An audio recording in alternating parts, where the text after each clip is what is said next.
7 bilhões de reais. Foi esse o lucro que a Ambev fechou no primeiro semestre de 2026, um resultado turbinado pela Copa do Mundo. A partir de agora você vai entender, trimestre a trimestre, marca por marca, exatamente de onde saiu esse dinheiro e por que ele apareceu justamente neste momento. O primeiro trimestre do ano já tinha dado sinais de que 2026 seria um ano especial para a cervejaria. Entre janeiro e março, a Ambev registrou um lucro líquido, ajustado de 3 bilhões e 800 milhões de reais, um avanço pequeno de 0,3% na comparação com o mesmo período do ano anterior. A receita líquida somou 22 bilhões e 500 milhões de reais, praticamente estável, com uma leve retração de 0,1%. O volume total vendido pela companhia foi de 44 milhões e 900 mil hectolitros, uma queda de 0,8%,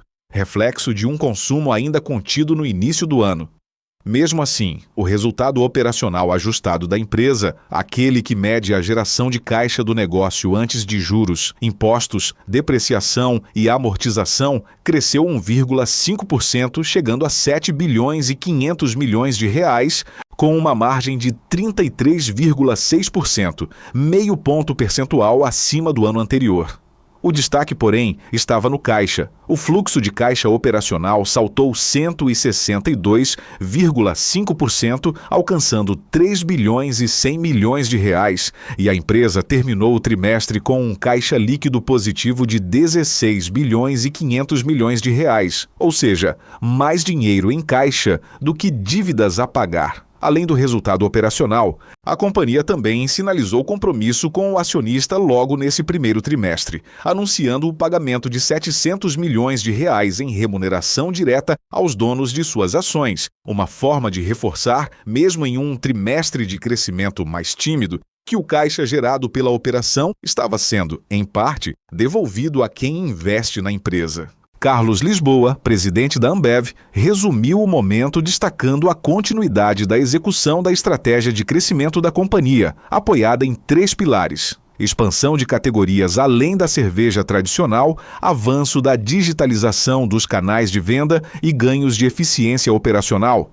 Na prática, isso significava disciplina de preços em um cenário de custos ainda pressionados pela variação cambial e pela inflação de matérias-primas, com desempenho mais forte no Brasil, na América Central e no Caribe, compensando operações internacionais mais fracas. Esse foi o ponto de partida. A verdadeira virada veio 3 meses depois, entre abril e junho, exatamente o trimestre da Copa do Mundo.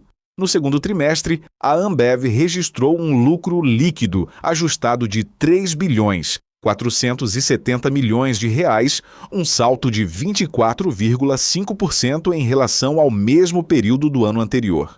O número surpreendeu o próprio mercado financeiro. A expectativa média dos analistas consultados era de um lucro de 2 bilhões 920 milhões de reais. A receita líquida somou 20 bilhões e 140 milhões de reais, um crescimento de apenas 0,3% em termos reportados.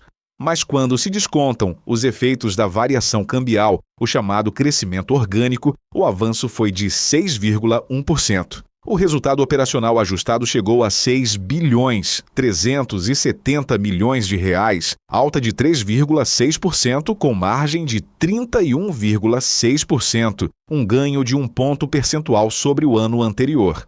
Em volume, o crescimento consolidado foi de 1,4%, com desempenho bastante desigual entre as regiões. No Brasil, o volume de cerveja avançou 5%. Antes da divulgação do resultado, as expectativas do mercado eram bem mais altas. O banco Itaú BBA projetava um crescimento entre 6% e 8% no Brasil, enquanto o banco BTG Pactual trabalhava com uma estimativa de 6,7%.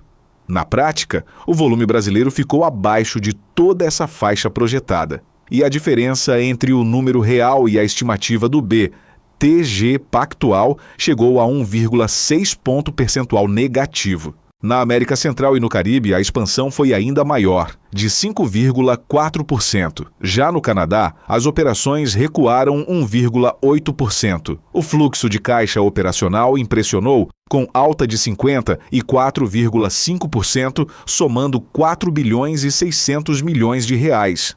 Somando os dois trimestres, o primeiro semestre de 2026 fechou com um lucro líquido de 7 bilhões e 270 milhões de reais, o número que deu origem à manchete que você provavelmente viu circulando, Ambev com lucro de 7 bilhões de reais no semestre. O volume total cresceu 0,7% no período. A receita em termos orgânicos avançou 7,2% e o resultado operacional ajustado subiu 9,6%, com expansão de margem de 0,7 de ponto percentual em todas as unidades de negócio da companhia.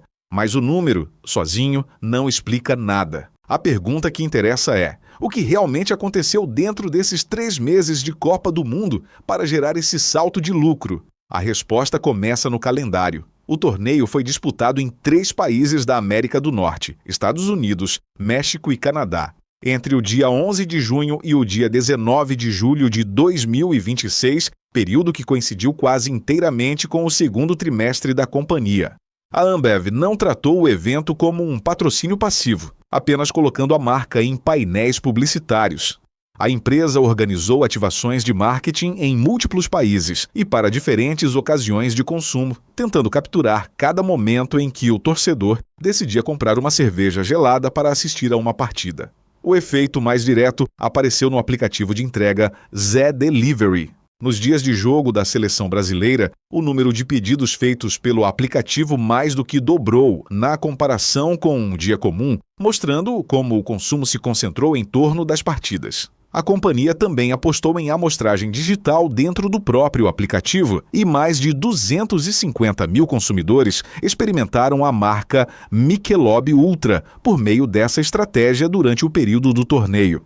Segundo a própria administração da empresa, esses investimentos em marketing contribuíram para fortalecer a conexão com o consumidor, justamente durante o campeonato, um momento em que a atenção do público estava naturalmente voltada para o entretenimento e para os momentos de celebração em grupo.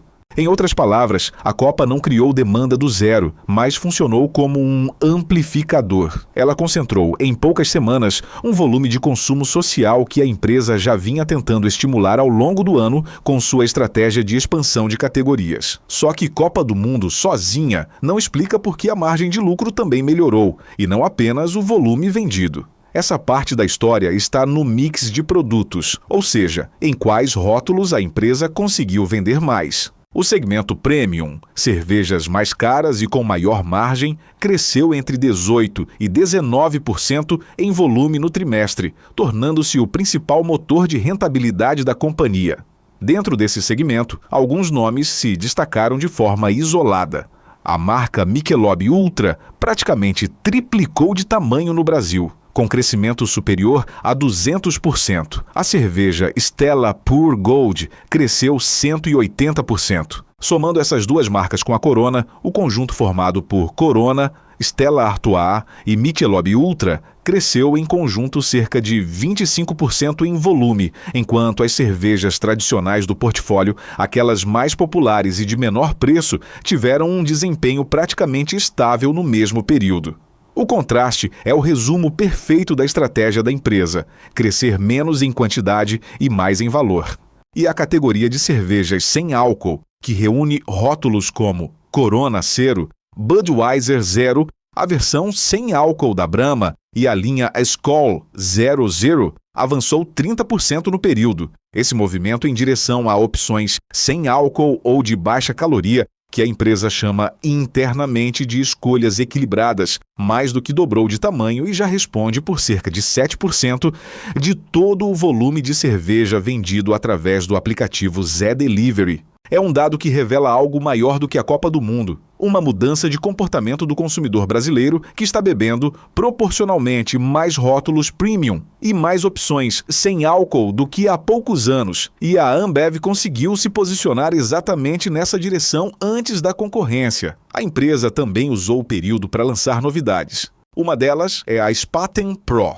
uma cerveja sem álcool no estilo Munich Dunkel, enriquecida com 10 gramas de proteína do soro do leite, o chamado Whey Protein, mirando diretamente o público que frequenta academias e busca hábitos de consumo mais saudáveis, mesmo em momentos sociais. O produto começou a ser vendido inicialmente nas cidades de São Paulo e do Rio de Janeiro, funcionando como um teste antes de uma possível expansão nacional para o restante do país. Por trás de cada um desses lançamentos e ativações, existe uma estrutura digital que a Ambev vem construindo há anos e que se mostrou decisiva durante a Copa do Mundo. O aplicativo Zé Delivery, usado para pedir bebidas geladas em poucos minutos, teve um crescimento de 16% no volume financeiro transacionado dentro da plataforma, além de um aumento de 6% no número de usuários ativos. Já a plataforma BEES, o marketplace da empresa voltado para bares e restaurantes, registrou um crescimento de faturamento de 58%, garantindo que as marcas premium chegassem de forma eficiente aos pontos de venda onde o consumo por copo costuma ser maior e mais rentável. Essa combinação entre um aplicativo de entrega voltado para o consumidor final e um marketplace voltado para o pequeno comerciante formou uma espécie de rede de distribuição paralela aos canais tradicionais, permitindo que a empresa reagisse rapidamente à demanda extra gerada pelos jogos, sem depender apenas da logística física de supermercados e distribuidores. Enquanto o torcedor comum via apenas propaganda na televisão durante os intervalos das partidas, por trás das telas, a companhia estava usando dados de consumo em tempo real para decidir onde reforçar estoque, onde intensificar entregas e qual marca priorizar em cada região do país. Esse controle de dados também ajuda a explicar por que a empresa aposta tanto em lançamentos regionais e testados, como o caso da Spaten Pro. Antes de investir pesado em uma produção em escala nacional para um rótulo novo, a Ambev consegue medir a aceitação do produto em apenas 2 cidades, acompanhar a taxa de recompra diretamente pelo próprio aplicativo de entrega e só então decidir se expande a fabricação para o restante do país. Ou seja, a infraestrutura digital construída ao longo dos últimos anos não serve apenas para vender mais durante um evento pontual como a Copa do Mundo. Ela também reduz o risco de cada nova aposta de produto que a companhia faz dali para frente, o que ajuda a explicar por que a empresa consegue lançar tantas novidades em um único trimestre sem comprometer sua margem de lucro. Esse pano de fundo importa porque a Ambev não está sozinha na disputa pelo copo do consumidor brasileiro. Marcas internacionais e cervejarias regionais também disputam espaço nas prateleiras e nos bares do país. E a resposta da companhia a essa concorrência tem sido investir menos em ganhar espaço pelo preço mais baixo e mais em construir marcas que justifiquem um preço mais alto. Em um cenário em que o orçamento das famílias brasileiras ainda sente o peso da inflação de alimentos e do custo do crédito, convencer o consumidor a migrar para rótulos premium não é tarefa simples. E o fato de a empresa ter conseguido avançar nessa direção, justamente durante um evento de grande apelo popular, como a Copa do Mundo, funciona como uma espécie de prova de conceito para a estratégia de longo prazo da companhia. Diante desses números, seria de se esperar uma festa nas ações da companhia. Não foi bem assim. No dia da divulgação do resultado, os papéis da Ambev caíram 3,5% na Bolsa Brasileira, um movimento que à primeira vista parece contraditório diante de um lucro recorde para o trimestre. A explicação está nos detalhes que ficam de fora da manchete. Parte relevante do ganho de margem do trimestre, 1,2 ponto percentual, veio de benefícios tributários e não da operação principal do negócio, o que levanta dúvidas entre analistas sobre a qualidade e a repetibilidade desse resultado nos próximos trimestres.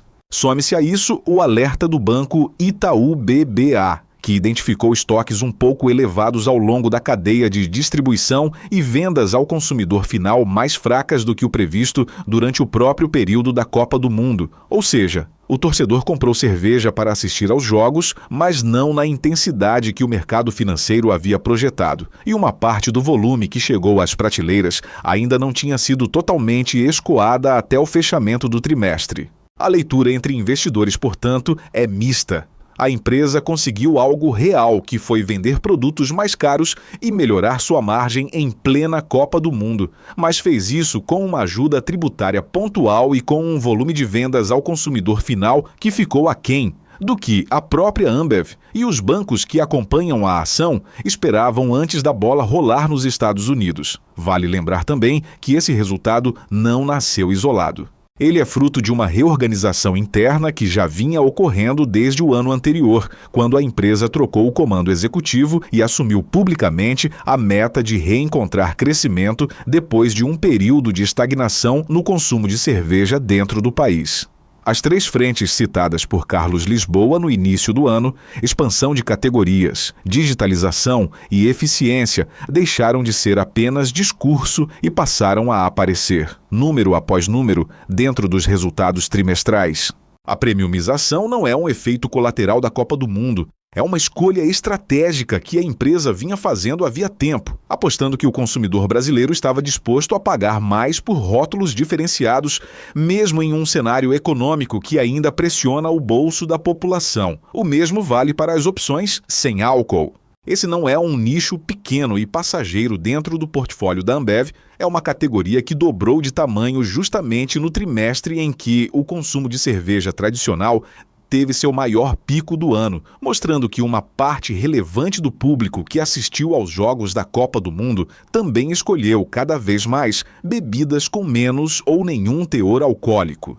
Esse dado tende a interessar tanto investidores quanto concorrentes, porque indica para onde a demanda está caminhando estruturalmente, muito além do calendário esportivo de 2026. Fica então a pergunta que realmente importa para quem quer entender o negócio além da manchete.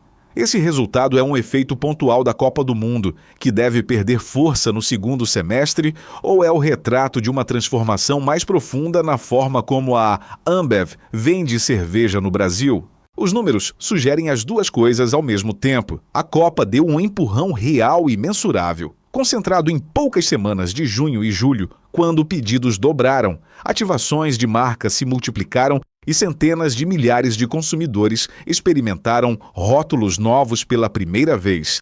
Mas o crescimento do segmento premium, o avanço das opções sem álcool e a força crescente dos canais digitais são tendências que já vinham se construindo havia vários trimestres e que devem continuar mesmo sem um grande evento esportivo movimentando o calendário. O torneio apenas acelerou na frente das câmeras e diante dos consumidores um processo que a empresa já vinha construindo nos bastidores desde o início do ano, sob o comando de Carlos Lisboa e da diretoria que assumiu a companhia com a missão declarada de reencontrar o crescimento depois de anos de consumo estagnado de cerveja no país. Por isso, faz sentido separar duas camadas dentro dessa manchete de 7 bilhões de reais de lucro. A primeira camada é o efeito calendário, o empurrão pontual de um evento que só acontece a cada 4 anos e que não vai se repetir no terceiro e no quarto trimestre de 2026. A segunda camada, mais silenciosa e mais relevante para quem acompanha a empresa de verdade,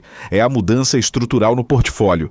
Mais cerveja premium, mais opções sem álcool, mais vendas passando por canais digitais próprios em vez de depender inteiramente de distribuidores externos. Essa segunda camada não desaparece quando a bola para de rolar. Se esse ritmo de 7 bilhões de reais de lucro por semestre vai se sustentar no segundo semestre de 2026, agora sem o efeito extra de um Mundial de Futebol para inflar o consumo social, é a próxima pergunta que o próprio mercado financeiro já começou a fazer, especialmente depois da queda das ações no dia da divulgação e do alerta sobre estoques elevados feito pelo banco Itaú BBA. A resposta, honestamente, só os próximos números trimestrais da companhia vão poder confirmar. Mas o que já ficou claro neste primeiro semestre é que a Ambev encontrou, na Copa do Mundo, uma vitrine gigantesca para testar e validar, em tempo recorde, uma estratégia que vinha sendo desenhada havia meses dentro da empresa, muito antes de a bola rolar pela primeira vez nos gramados da América do Norte.